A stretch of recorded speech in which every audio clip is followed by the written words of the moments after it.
Well, obviously neon, but I do other things too. Some porcelain enamel, which is basically powdered glass melted onto steel or copper.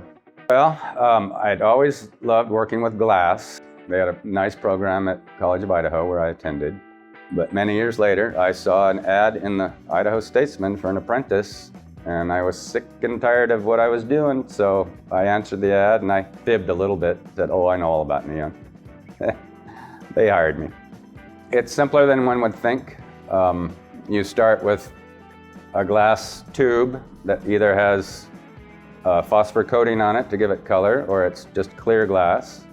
There are a couple of different main gases we use, argon and neon.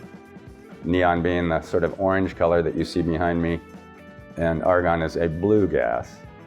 And between those two and the phosphor coatings on the inside, you can get maybe 120, 140 different colors. So the color palette is fairly large. It's not a modern technique by any means. There are lots of people who just love the look of neon, and it's got a special glow and a look to it that people really enjoy, and they're nostalgic for it. So there's a lot of call for folks that want to either restore something or make something that looks vintage. And then of course, the vast majority of my work is wholesale work for other sign companies. So the Valtex sign downtown is something I restored, one of the very first restorations. Olympic Hotel, the wings at the airport. I don't know if you've ever seen those things.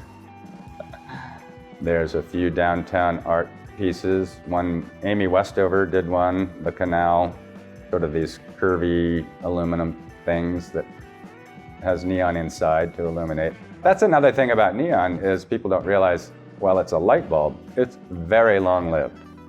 I have some things in here that haven't really been turned off for 20 years. And then tattoo parlors galore, Black Cat, Chalice, and a few others.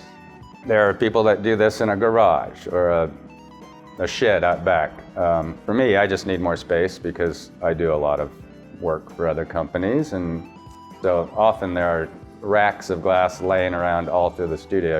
You get to miss all of that. But yeah, the space is good, and it's nice to be in a building that also has creatives working.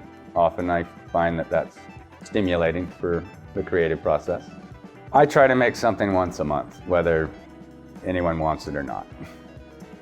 So most of what you see behind me have been in shows before and just haven't sold. So I keep them, and once in a while someone will wander in and see something and go, oh, I gotta have that. Plus I like the pretty glow. And I've frankly never been busier than this last year and a half, which I find stunningly weird, considering. Personal satisfaction, mostly. I mean, when I make a piece of art, it's first and foremost, it's because I want to make it. And frankly, I don't care if people like it or not. It's for myself. But on the other hand, I can also tell stories. I can show my inner feelings sometimes through the art. It's a process that I just enjoy so much. The creative process, like most artists, I think is the main goal. At least it is for me.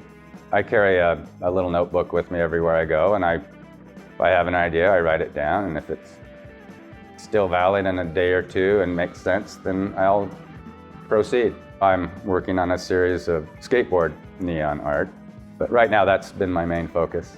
I love getting up in the morning and thinking about my day and what I'm gonna do that day. I'm not a terribly driven person necessarily, but I do love what I do. Coming to work is a joy, not a chore.